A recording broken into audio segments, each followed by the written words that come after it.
I want to thank Suzanne for inviting me this evening. How's everyone feeling? I'm actually surprised that anyone came to this. I would probably be at home ordering Thai food and in my pajamas right now. But I wanted to just make a footnote correction. There were 3 previous women that actually won the Hugo Boss Prize prior to me. Tacita Dean, Emily Jasir, and do you know who the third? I think maybe I'm the third. Third, yes. Third time's a charm, yes. So I had a slightly different talk planned about 36 hours ago. And now that we are in a state of emergency, I have to talk about really what's urgent for me, and I hope to, in some way, not cheat you out of an artist talk in whatever capacity that would be enriching for you. But I want to talk about what's happening. I want to talk about how I personally, through my practice, have tried to address social, political issues, and hopefully it will make sense within my former theme of focus on fragrance. So, before I came here tonight, I just felt a little bit, I felt awkward and strange. I'm very privileged to have this moment to stand before you and kind of talk about whatever I want, right, Suzanne? And there's a responsibility with that, of course, and I certainly don't want to just indulge in, my own thoughts and feelings about the current climate in America. But if you'll bear with me, it's a starting point. And then, I hope to sort of broaden it into politics and making art, which is, I think it's I don't know about you, there's probably quite a few artists in the room here, but when something like this new presidency, this new regime is happening, I personally can't think about art immediately. I don't know how anyone else feels. It's not like something that I can just immediately process and think, well, I've got 12 new sculpture ideas. Awesome, If anything, it just forces me to stop everything and really reflect and absorb and not try to come up with any immediate conclusions about any side of any of this, which is not to say I've been successful at it, because I, like everyone else, am deeply disappointed in what's happening in the way that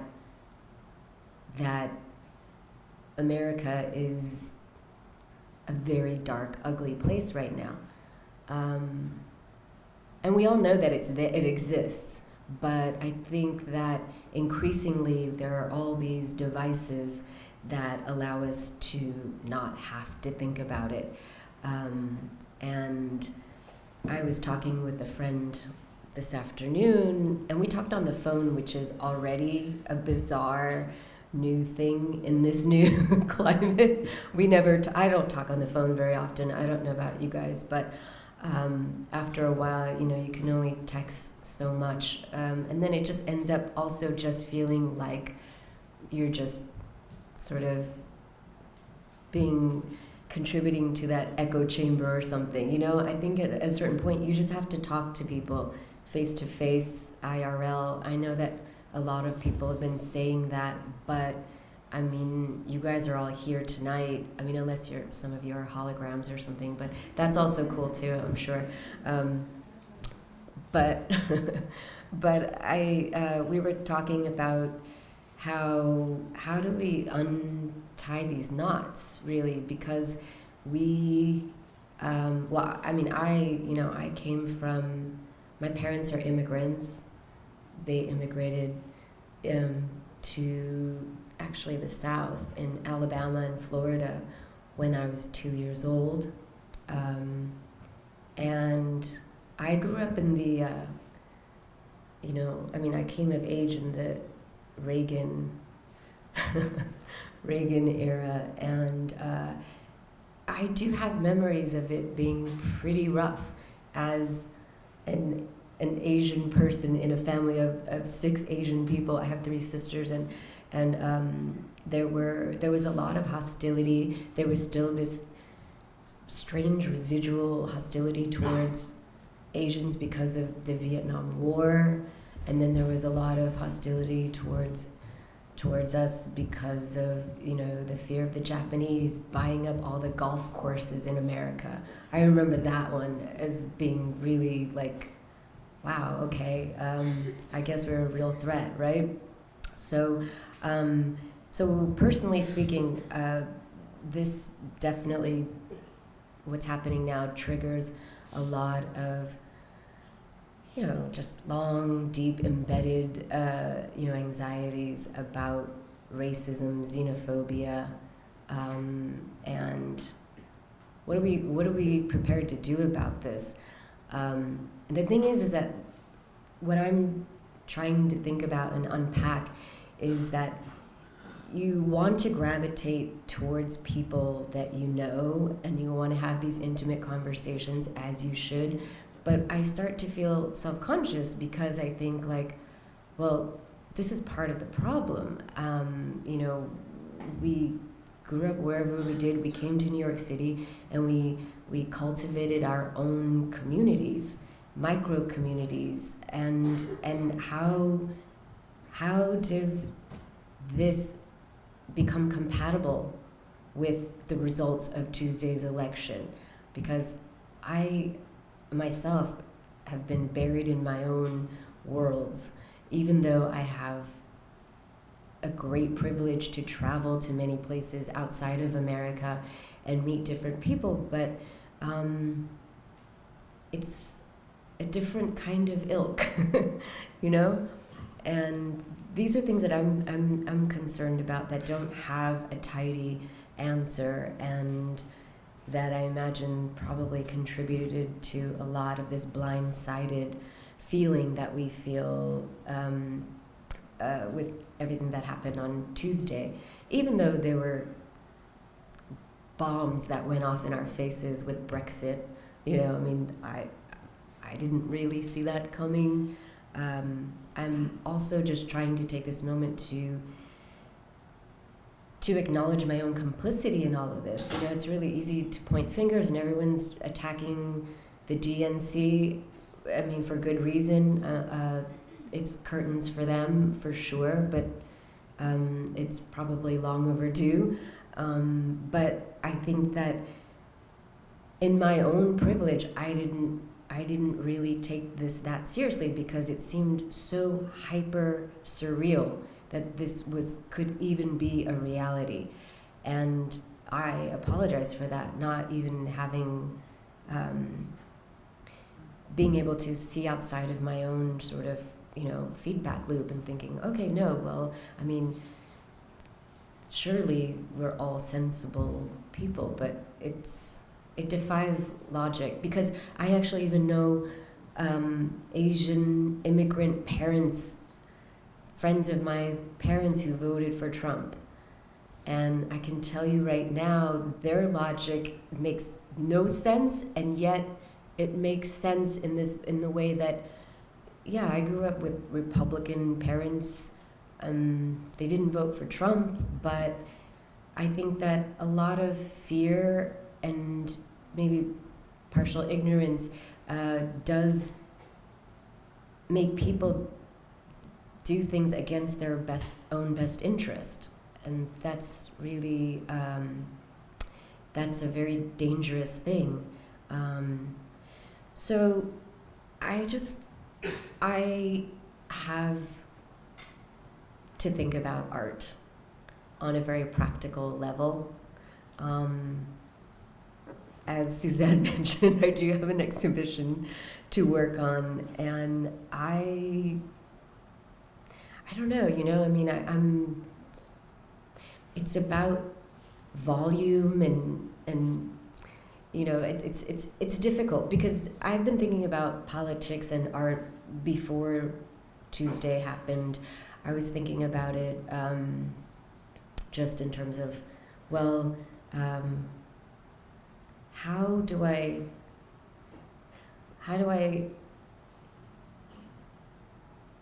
introduce politics? I mean, social issues. And every time I approach making an artwork,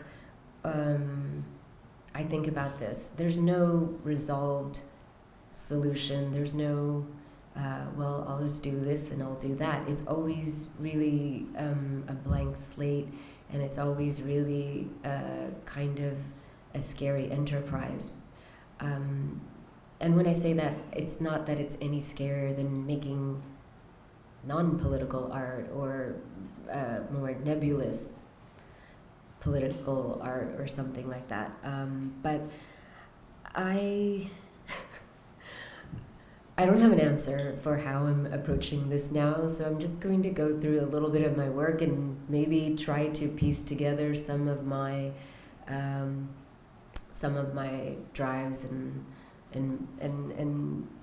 something that may be stuck based on work that I have done. So this is a show I did last year at the Kitchen.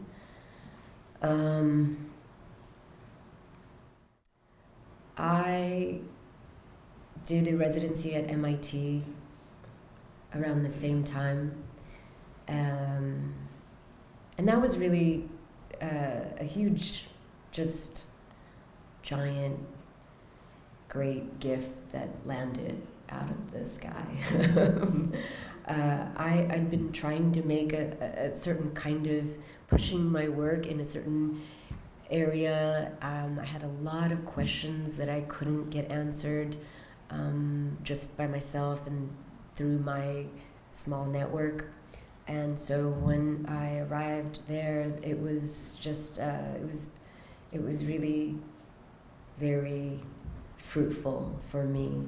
And I met a synthetic biologist by the name of Tal Danino, and we started talking about bacteria.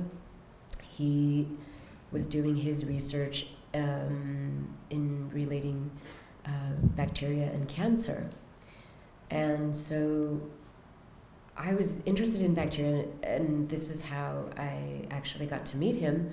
And because MIT had sort of set us up on a blind date kind of thing. I mean, professionally speaking, but and so I don't, I never know how to do these slides. I mean, am I supposed to talk around the image and then get to it, or do I just speed ahead? I don't know. What's the pacing for image? I don't know. You probably, I mean, basically what I'm trying to say is what I say is not really going to be that satisfying to what you're looking at up on the screen. I'm just going to talk, and you can choose to tune out or check out of the visual part of it, even the sonic part of it. I mean, it's really up to you, really. But anyway, so let me set the stage. I mean, and like in a very small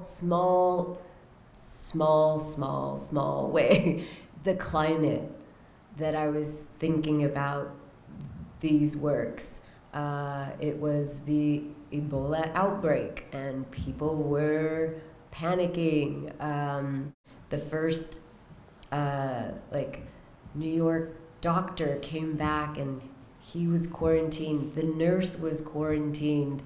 It was really palpable in the air. You'd go on the subway, and people were kind of afraid to touch the poles or anything, and it did kind of feel a little bit like a Soderbergh Contagion type of Hollywood scenario. And so there was a lot of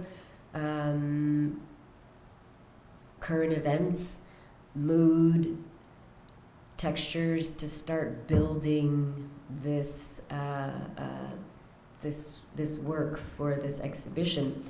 And I really honestly can't say, because as people ask, like, well, where did the feminism come in? I don't, the thing is, it's a really dicey thing to sort of have an idea of a movement or a certain political agenda and then build an artwork around that. I haven't been successful at it. I don't think it's the way that I work. It's not something that I think, okay, I'm going to make an exhibition about, the Electoral College, and like I don't know how to do that. I'm not good at that. I have to come somewhere from sideways, upside down, and really what happens is you just start piecing together a narrative, So as I'm piecing together this narrative for you, the sort of the backstory of how this exhibition came together, did I do the podcast before the show? Okay, yes, all right. So I did this podcast about the viability of social networks, the female social network, and I was wondering, why don't females help each other more? I mean, it's like the network is this monolithic sort of, way of life that dominates all of our existence. And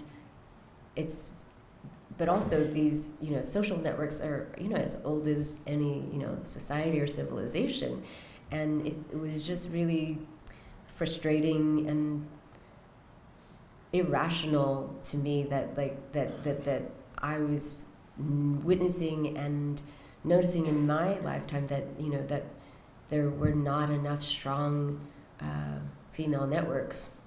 So I invited some people in the art community to help me unpack these questions, and there was just a lot of material, a lot of momentum, a lot of energy that informed how I wanted to approach the female network aspect of this exhibition. So, as some of you may or may not know, I collected bacteria from 100 females in my personal and professional network, with the condition that we have had to have physical contact within a 3-month span, like being in the same room or something, and so that was how a sculpture, if you want to call it, that's how a sculpture was born. I knew that it just, I felt very compelled to foreground these questions that I didn't have satisfactory answers to in the first place. And maybe that's also a way to, a point of entry into thinking about social issues and political issues in relation to art. And when you don't have really a satisfactory answer, or when you just need to learn more. And in a way, it's like a form of research in a way. So, see, again, I can't illustrate what I'm really, because then I'm out of sync with what I really want to say. So that's just what it is. I mean, you can, I'm really bad at this, aren't I? You know what? I rarely give slideshow PowerPoint. That, I usually just come up and talk and do a little improv or something. But I think from having done a few talks, I think people get really bored just looking at me talking behind a lectern kind of thing. Anyway, it's something to look at. So with Tall, the biologist, we, and like it was a hyper fictional, fun narrative that I wanted to grow a super bacteria, a super virus, and really parallel the paranoia and the heightened anxiety around this Ebola situation. I really wanted to just sort of like amplify that, if not at least match that feeling, that intensity, that threat. So we grow this bacteria, and it's a giant petri dish about 6 feet. I don't know. Did anyone see this show? Suzanne saw it. Okay, cool. So it's growing. I'm cooking up this bacteria. It's smelling very fragrant, so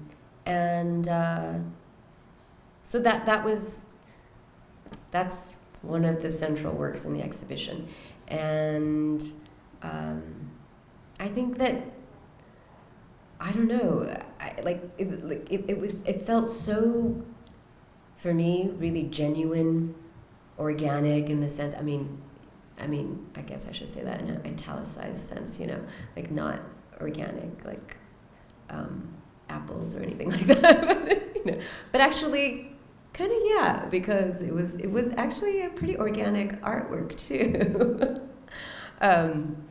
and then it just grew, and at the kitchen, this building, I don't know if you guys have been to the kitchen, but I mean, I think they moved in there in like 1971. So you can imagine it's a very old kind of rundown building. And I think within like 2 hours, we started having colonies, sort of blooming. So that was kind of exciting.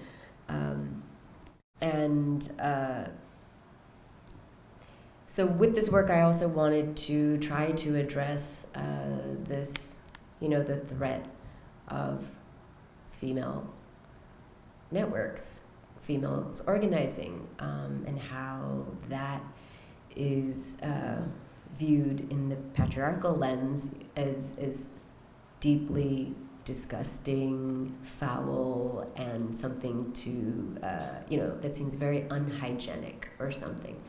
I really can't believe this isn't... Okay, so, but there was a smell component.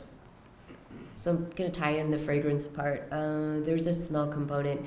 The sculpture definitely had quite a few notes going for it, olfactive notes. And then I took further extractions. I used a chromatography ball that it's basically it's an air reader, and it just sucks in, takes an air reading sample of the air, and I took a reading based on that bacteria, that collective female bacteria, and then I created a scent from that. And then in contrast, I took an air sample from Gagosian Gallery on Madison Avenue during an Urs Fischer exhibition. And then I made a scent from that. And when I say made, you can take an air sample, put it into your chromatography ball, but all you're going to do is you're going to get like a chemical reading of what that air contains, but I had to interpret it ultimately, and so I had to create a certain kind of like levels of how much of nothing I want to the Gagosian gallery to smell like, or how fragrant I wanted, the yogurty notes or something in the female bacteria. And of course, in contrast too, so they were put in these, now I can point to this this motorcycle thing. The helmet had a diffuser in the base, and then it was rotating, and it was emitting 1 cent for each helmet and tent. And then, as you can see, the tents are also kind of a riff on quarantine tents. If Dover Street Market sold quarantine tents or something like that, right? But so it was like it wasn't clear. It was kind of ambiguous if people were invited into the tents or not. But you could smell the scents coming out of the helmets, and there was a contrast, because the Gagosian smell just doesn't have much of a strong sort of spiky notes at all. In fact, it just smells a little bit like a few cleaning products. That's about it, and it's very, very subtle.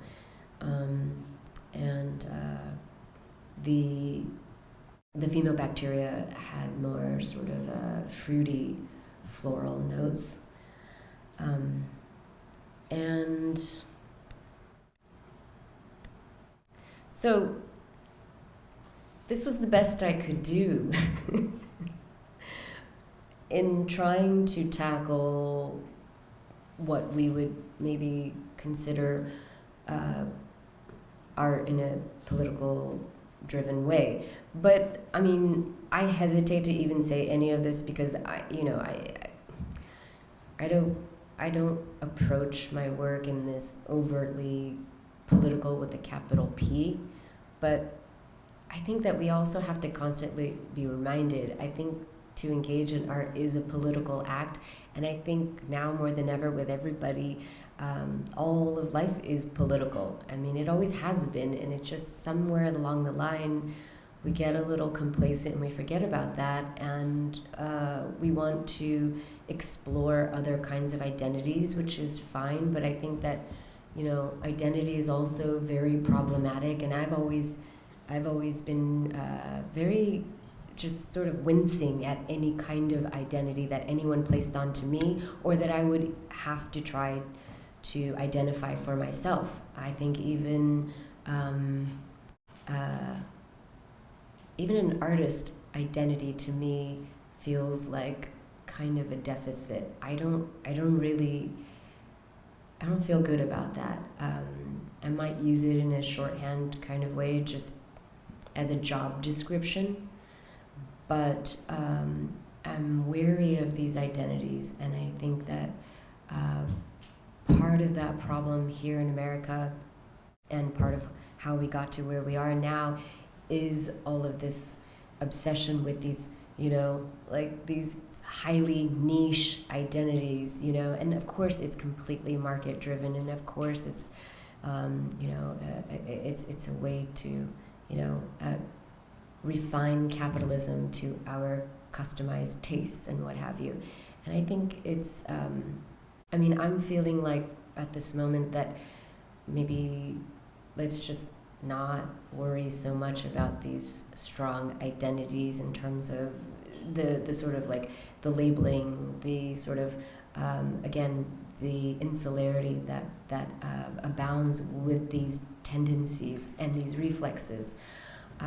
And I don't know, could we have avoided electing Trump? This is a question I have, I guess, after I'll go through this stuff, because sure, objectively we could, absolutely. In this moment, I don't know that we could have. I'm pretty sure Bernie wouldn't have won either. I don't think it's a question of like, I think the DNC really ruined a lot of things for Hillary's chances, but she was not the best candidate in my opinion. So also the party politics is really troublesome for me. I had to register as a Democrat so I could vote in the primaries. But I don't identify as a Democrat, you know. I'm sort of always been kind of an independent. I was a member of the Green Party, but Jill Stein I'm not a fan of. Anyway, so there's a lot of fragrant things going on in this exhibition. And I just want to talk a little bit about scent, the role of scent throughout my work. I think this is actually a very heady and loaded exhibition by example, because you've got a lot going on here, because you have these kombucha leather strips happening. Where is it?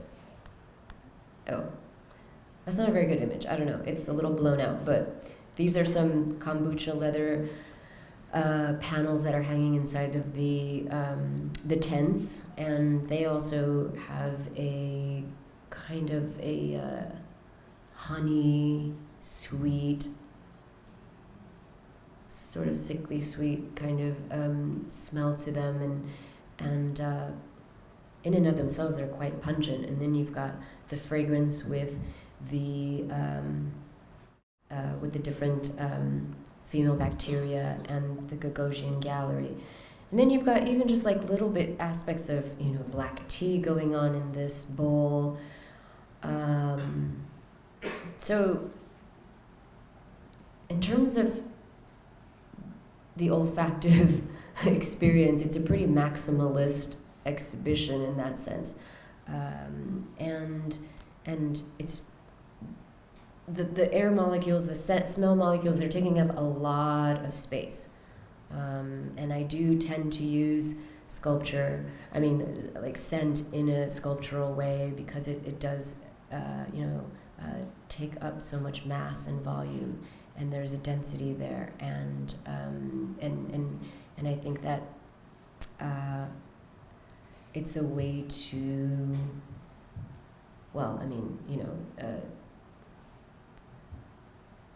makes you, as a visitor, for one thing, it's this kind of, it's a reciprocity, because if you weren't there to smell it, then how would you know, right? But also that it has to go inside of you in order for you to receive it. And so I think that I like that interactivity. I like the biological playing a strong role in the work, not just through materials and objects, but through the relationship with the visitor of the work. And it's not begging a visitor to even be there. It doesn't care if you're there or not. It's just that if you are, then there's some really other areas that you can go to, really. And so that was a fun exhibition to make. I can't believe I don't have the bacteria images. I don't know. I'm a little not great with PowerPoint. Also, do people still like slideshows? I mean, isn't it a little archaic? I don't know. Should I have done like a 3D video or something? Or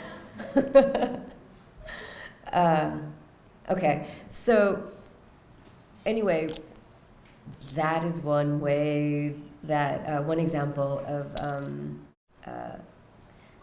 of sort of tackling the political, the social with my work, or how I did it in this particular exhibition. But again, I think I would really just, I think if you're really trying too hard and you're just really trying to have this overt agenda, it's maybe not going to be as fluid, at least for me, in the same way that if I were to read, a wonderful, passage from, give me a writer, Joan Didion or something, and I wanted to make an artwork around that, I think it would be really difficult for me personally. I'm sure there are really wonderful artists who can work in that way and approach a subject that way. But for me, it's so much about the lived experience, and I find it very difficult to separate and delineate what part of the living being of me and the artist is doing which part of the work, because something's informing the hand, and the hand informs the mind, or what have you. But I don't mean that in a dialectical way, because I don't really,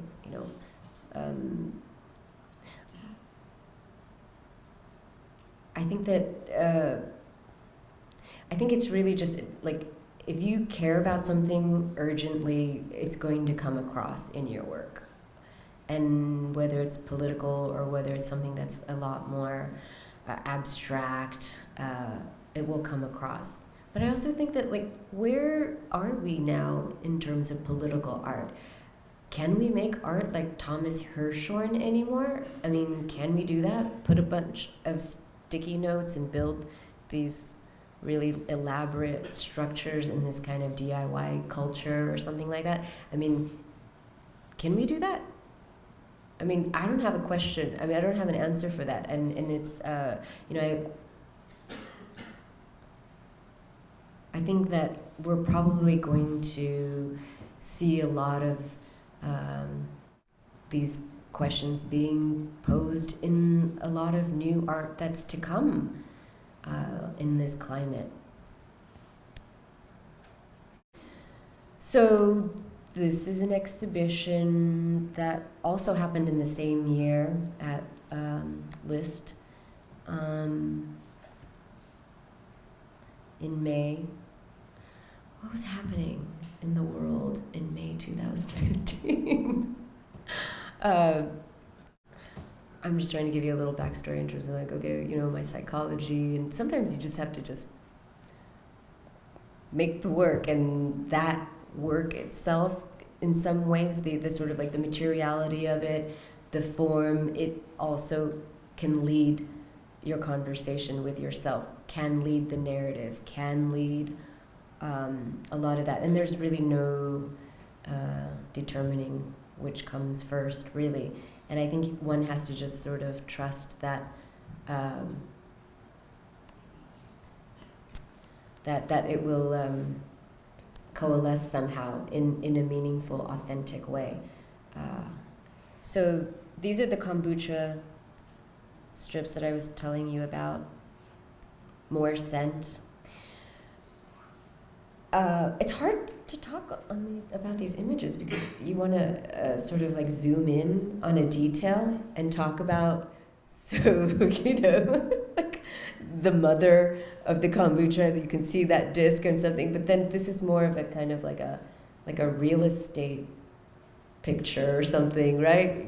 Like Corcoran real estate. Like, look at this lovely salmon carpeted room. And then it's like, is that a jacuzzi? No, it's not, actually. It would be kind of crazy if you had a jacuzzi in your living room, though, but with carpet. So this is a sort of a recessed, giant kind of petri dish in the floor, and it's kind of really elaborate. I don't know if you can tell, but it's got this kind of like a little sort of ramp that was built for the floor.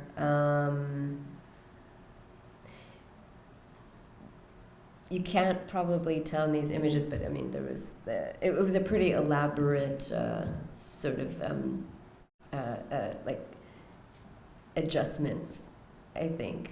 And it's really like the subtlety of it. That's what I really actually love about this floor. But there is a very strong menthol scent that's being diffused from the ceiling. This is filled with, I don't know, like maybe 100 pounds of hair gel. There are colored contact lenses. There are What else is in here? Oh, and there was actually an audio component. You know that song by Sex Dwarf? So that was kind of playing a kind of modified version of it throughout the exhibition.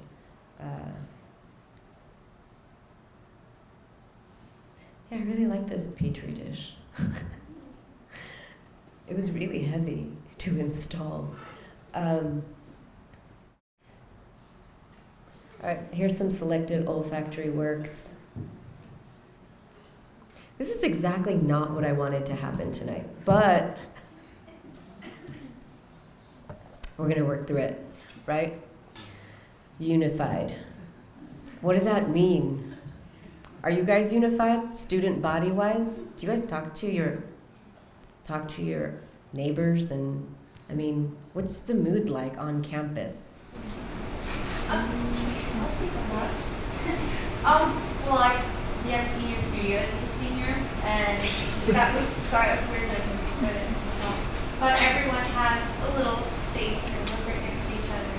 And I'm on the fourth floor and talk to the neighbors and walk around and look at each other's work, and we all help one another with sometimes critiquing.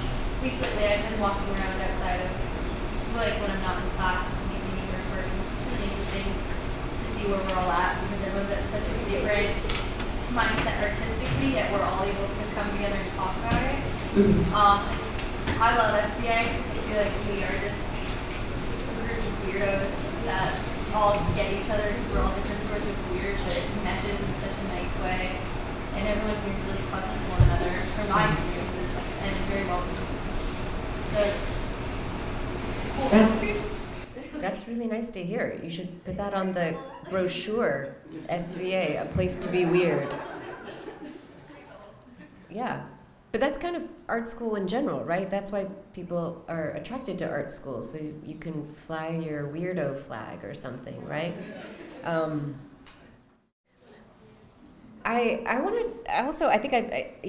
just gonna weave in aspects of, of why I'm fascinated, why I'm committed to the olfactive application throughout my work, because because it's something that I will never stop researching and furthering the discussion around smells, because it has such a very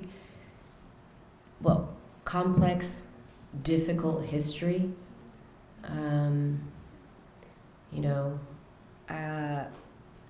how it relates to, particularly, we don't know that much about how scent works, but we do manage to sort of ascribe it to certain sort of values. For example, because we don't know that much about scent, we ascribe it to a feminine value. It's like inscrutable, too mysterious, it's purely subjective, therefore it must be feminine. Whereas sight, the ocular sense, is associated with the masculine because it is relatable through discovery. Vision is discovery. Discovery is knowledge, it's information. Therefore, it's masculine. So I'm attracted to smells because, part of that sort of twisted history, and because there is not a really strong vocabulary and a real grasp of how to even talk about it, because everyone just assumes that it's purely subjective, but it's not, as we know. There are some objective truths around smells. But I'm interested in all aspects of how it has been shaped historically. What was that sound? Stop laughing, Oliver. This is my style of talking. You can take it or leave it, but I'm a very casual speaker, and I like to just, be very open as the mood comes and goes and what have you. But anyway, going back to the why I'm so focused on smells is because it has so much to do with our repressive tendencies around our bodies and how we don't even realize that, especially in the West, that we want to put up the walls and shut it all down, like when we're walking down certain parts of Chinatown on a hot, muggy August evening or something, and how we don't realize that that we're not activating really any of these other senses. I mean, that I think like also directly impacts your sense of taste as well, and it's that in itself is a political issue for me, because for one thing, I think it makes people terribly, terribly afraid to be near each other, to actually have to smell each other, because smelling like anything, like an organism, creates a lot of anxiety because people feel vulnerable around that. So I'm interested in talking about these ideas and these hang-ups and these conditioning that we have around smells. As I said, I grew up in a Korean household, and there were always very fragrant smells going on. But also, you could choose to not pay attention to it, and I think also there's a lot of an early introduction from my personal history of a kind of a shame-based relationship to smell, because you couldn't have your friends come over to your house while your mother was like cooking up kimchi or something, because it was not socially acceptable. It hadn't really arrived yet in the 70s, 80s. So, I had a very early reflexive relationship around culture and smells and psychology and the corporeal, and all this kind of this very tightly woven sort of hyper awareness around smells. And so for a long time, I think I wanted to just really address those anxieties. And I think that that's what a lot of artists do, is we tend to make art about things that make us uncomfortable, things that we can't maybe try to overcome or somehow master in ourselves as people, but we try to address it in the work, hopefully, and then it becomes something on a good day borderline cathartic, and on a bad day you just feel like you're being just a self-indulgent loser or something, but so this is actually a fragrance that I made. But you probably know that. I'm telling you things that you probably know. Or not. I don't know. This is a fragrance that I made with a friend of mine who's an architect, Maggie Peng. We made this in 2007, and I wanted to make a series, a perfume series, a biographical series of perfumes based on living women. This particular fragrance is named after Fusako Shigenobu. She's the founder and leader of the Japanese Red Army. They were the progenitors of flight hijacking. She went into exile into Lebanon in the early 70s. She had a child with a radical Palestinian. The Japanese Red Army had aligned themselves with the radical faction of the PLO, so it was like the PLFA. She had a child, and then, but she was in exile for 20 years. So I was thinking about her.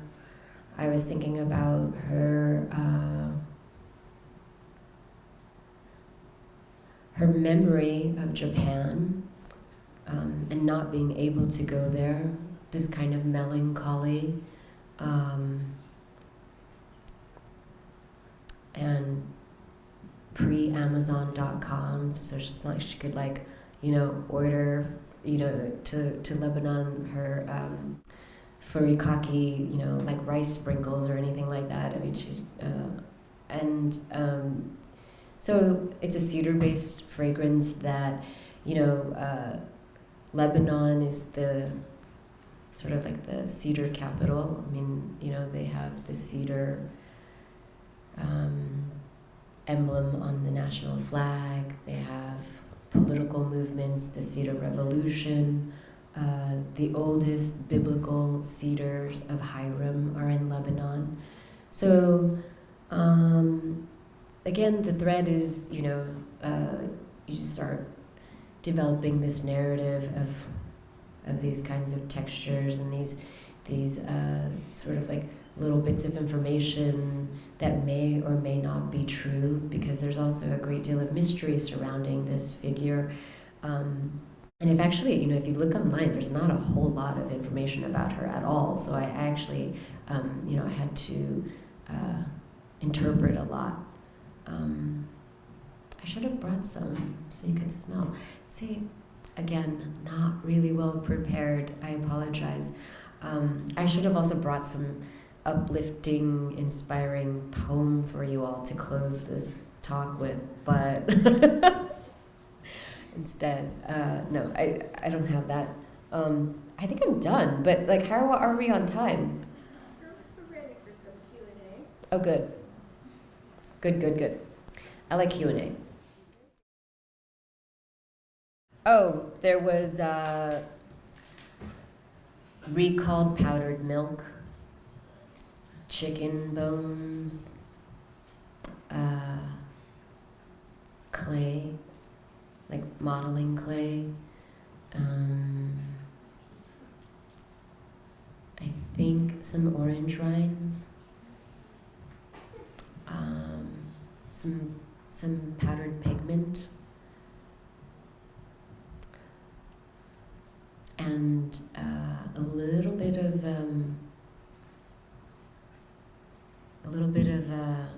isopropyl alcohol to keep the milk from molding. It's perishable. Well, you have a lot of contingency plans. I think the example that not visually showed you with the collective bacteria. You're working with a living organism. You're working with an alive material that you can't ultimately control. And I think that control becomes this very twisted backstory, sort of, almost kind of like a third entity in my work that is very obstinate and very likes to take a lot of control. Control likes control. And I'm saying this not to be obtuse, but when I make works that just sort of like the tempura fried flowers, and then they start oozing and leaching the oils that it was fried with. The thing is that the initial impulse is that I want that to sort of unravel and see what happens, but reality is a lot more complicated than that. And that's what's interesting for me, because it isn't just a kind of like a political statement like all my work will just be perishable in 2015 or something like that, you know? I think that it's important for me to work with these limitations, but there's it just opens a lot of portals of complexities that I didn't really anticipate going into it, and then you have, at a certain point, you know, you have a lot of different ways to, you know, like backup plans of, okay, well, what if this happens and that happens? And so what happens usually is I have to do a lot more research, because I can't, you know, it's not this sort of fixed state. I work with a lot of volatile materials, unstable materials, so I do have to do a lot of research, but then ultimately, you know, I have to just sort of move with it.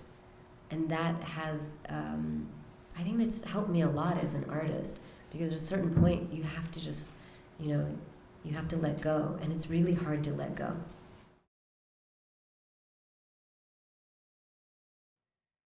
I think it's really determined by the mood that I want to set based on the story that's unfolding. It's just, it varies. I couldn't really say one or the other.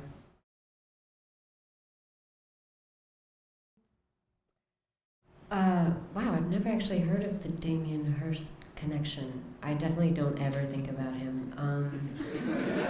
I like negative thoughts, not negative, but like less than thought. You know, the funny thing is, it's all in there, in the atmosphere. I didn't go to art school, but you know, I mean, I live in the world, and I, you know who Joseph Beuys is, and certainly there's a certain kind of attraction that you feel for materials that other artists have used, and it speaks to you, and it really awakens something in you. But in terms of actively thinking about certain artists, I don't think that that's a really good roadmap for me. I try not to look at too much art when I'm trying to make some work. I think it's difficult for me, but I think there's a lot of inspiration that I derive from you know, I mean, historical to contemporary in our time, but I think I have more an affinity with someone like Pierre Huyghe than I do with Joseph Beuys.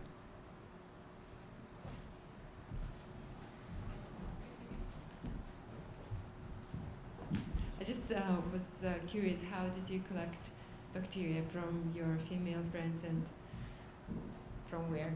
What body parts? Well, I asked them if they could take the sample wherever they wanted. So I gave them Q-tip swabs and these little plastic baggies, and so it came from various sources, from the vagina to the mouth to the toilet seat or something. But it was, and some people didn't want to tell me, which was cool too. So I don't like talking about scent in terms of good or bad or nice or something. I like to try to break out of that sort of dichotomy. I think it had a complexity of notes, you know? I mean, it had, did anyone here smell it? Did you smell it? What did you think? It smells very bodily. It smells like the body. It smells like people. Sorry, I didn't mean to do some crowd work. It smelled like a lot of bodies. I mean, it smelled kind of like what you would imagine a lot of people in a room together, or maybe some rotting fruit, pungent, you know. Mm-hmm. I'm also going to try to avoid saying negative things about the smell, but yeah, it's very intense. But Someone actually told me at the exhibition, or the opening of the exhibition, that it smelled like feces, like human feces. maybe a little bit. But I think that, can you talk a little bit about, because I feel like you jumped over this and it's interesting, about smell and power structures, Mm-hmm. and explain a little bit why, because you talked about Gagosian and you talked about the smell of the female network, but you never talked about where you thought those two things sat on the perceived like power hierarchy of smell. And I think that's an interesting. Well, if you would take an example of, Gagosian gallery as having almost very faint, non-detectable smells, that is associated with power, because in the West, the seat of power doesn't have a smell, which is interesting because we're talking about this Trump situation. When you think about the President of the United States, the President should not have an odor. Like, absolutely not. You don't want to be thinking about, Obama's, deodorant or something. But what's funny is you're looking at Donald Trump and you're thinking, this guy has mad, crazy odors coming from him. Between his hairspray, the makeup tanning bronzer thing he uses, and his breath is definitely doing something, I'm sure, So in a way, what's the irony is that I think it's like it's humanizing him in a way that we've never really had, even though he's a monster, right?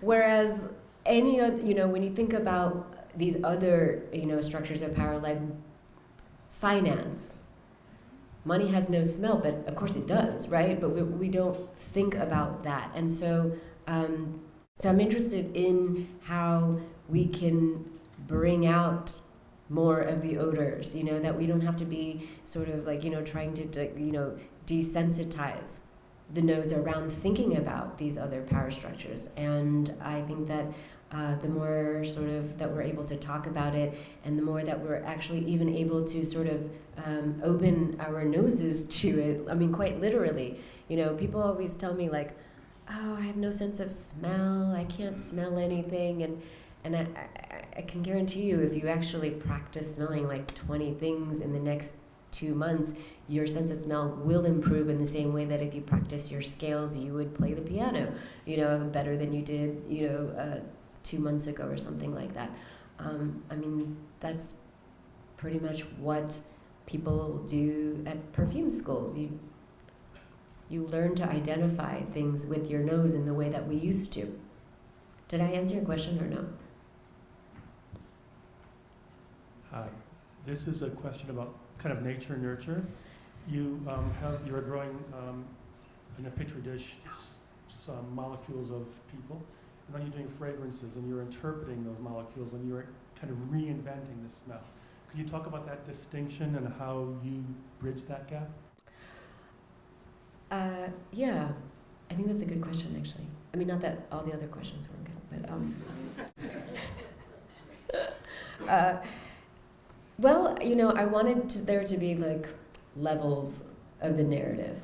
So you have the bacteria, and it's this physical form, and it's a growing, living thing, and it's churning, and it's going to smell differently. And I like that sort of that time scale. That how it smells in day one is not the way it's going to smell necessarily, by the end of the exhibition or something, or even in the middle. So you have this kind of like, sort of modulation, and this fluctuation, and this growth, and this sort of reflection of a time-based artwork. But then you have the control substance, which is pure synthetic aromas pumping through the chemically designed fragrance or scent. So I liked that there were multiple sort of forms that you can sort of, approach from a more organic source, and then also the perversion of making a completely synthetic version of that within 3 feet away from each other. And then also in terms of a different sort of apparatus that you could feed it through, which was a diffuser, and then, letting it sort of hang out on its own in the organic form. And also, it's, and for me, it was also like an interesting, engaging challenge for me to interpret this organic bodily scent. And it allows me to sort of like work in different parts of the lab, so to speak, You could also interpret it as kind of a male-female dialectic if you chose to do that. Sure, Female being yeah. organic and male being industrial manufactured. I mean, I don't really see it like that, No, I but know. yeah. Anyway, did I answer your question? Okay.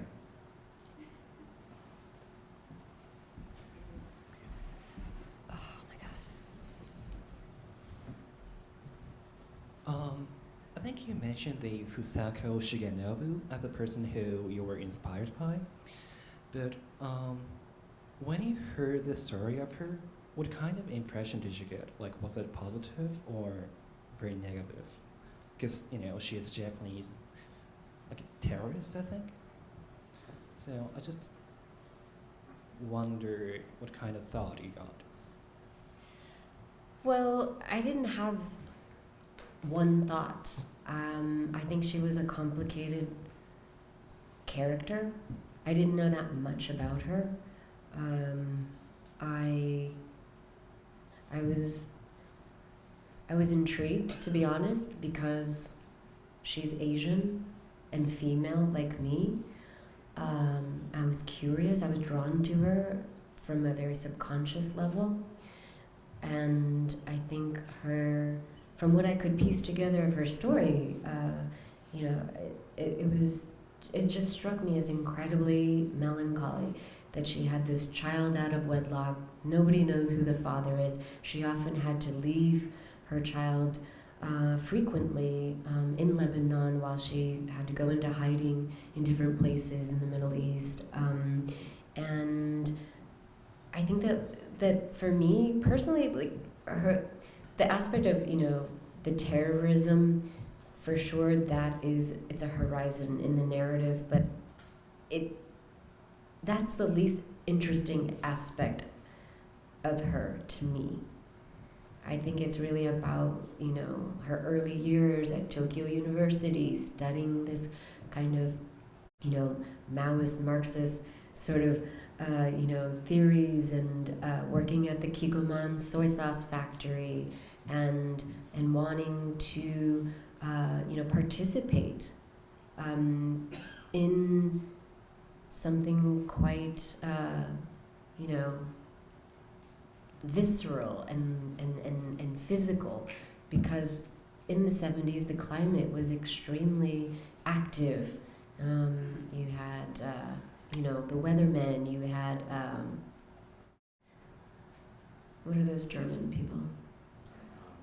Baader Meinhof, and I think that they were influenced by these organizations, and I think that they were kind of in a very naive way, shopping around for a cause to get involved with. And so I think I had an empathy along those lines.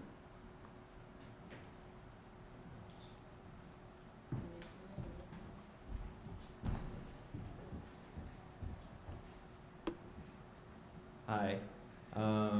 How do you differ your reproduction of sensory stimulations as an artistic device to those who use holograms? Because it seems like you kind of distance yourself from those who use like three-dimensional projections and that kind of stuff. And also, do you personally wear perfume? I'm wearing some now. You can't smell me? And how does this perfume function differently from your use of scent in your work? So you have 3 questions. Hologram, what perfume do I wear, and how is it different from the fragrance I work with in my work? Okay, the hologram thing, I'm not opposed to it at all. I don't distance myself from it at all. In fact, if you know someone who can help me, that would be amazing.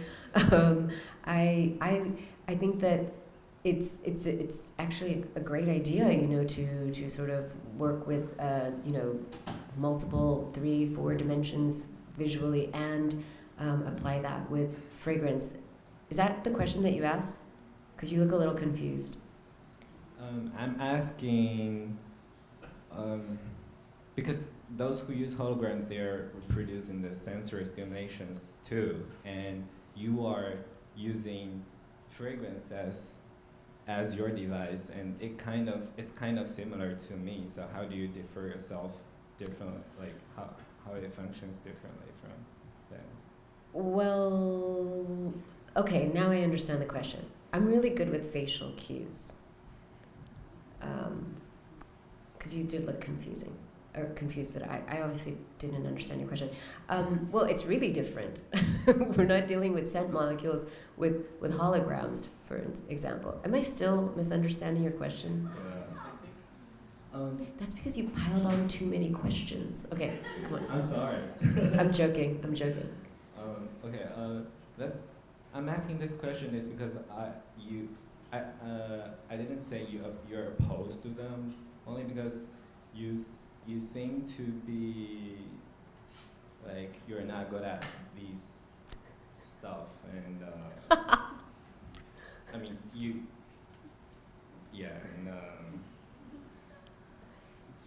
It's my fault that I'm not understanding your question. Can someone interpret it for me? I think what happened is earlier on you were talking about the problem with the slideshow, and you said something, you mentioned holograms just, I think in jest, you said, oh, if there's anyone who does holograph readings in some 3D way, and it was just an offhand comment that you made about hologram.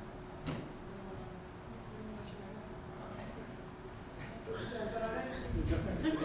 No, I was asking if any of the audience members were holograms. Do you remember? That's what I said? Okay. Then...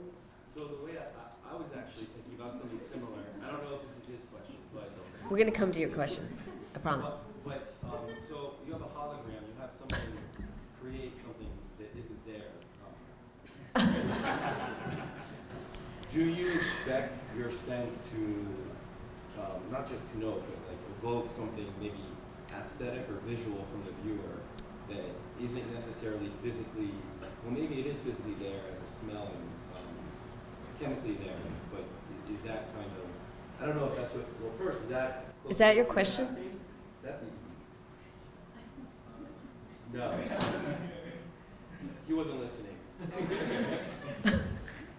So is that something you're trying to do? Are you trying to create like the data be the smell and then have some sort of, that be the input and create a new output, maybe something visual or something along those lines? That's something I was curious that I thought that's what he was. Well, I think that I mean, if I'm successful, you know, that there is a fluid merging and a certain kind of conversation between, you know, the physical elements, aesthetic or otherwise, but I also think scent is aesthetic as well, you know, and so they're not in opposition. If anything, it's and the scent is rarely independent on its own. I mean, there is a delivery system for one. There is, you know, actual components that I tend to, you know, be quite, you know, foreground actually in that way. So yeah, I mean, I don't want to. Whoa, mass exodus. Okay, bye. Thanks for coming. But I don't want it to be this kind of division and this like two separate realms. Okay, I think that Anicka will be here for a little bit. If you have another question you want to ask her, thank you all for coming.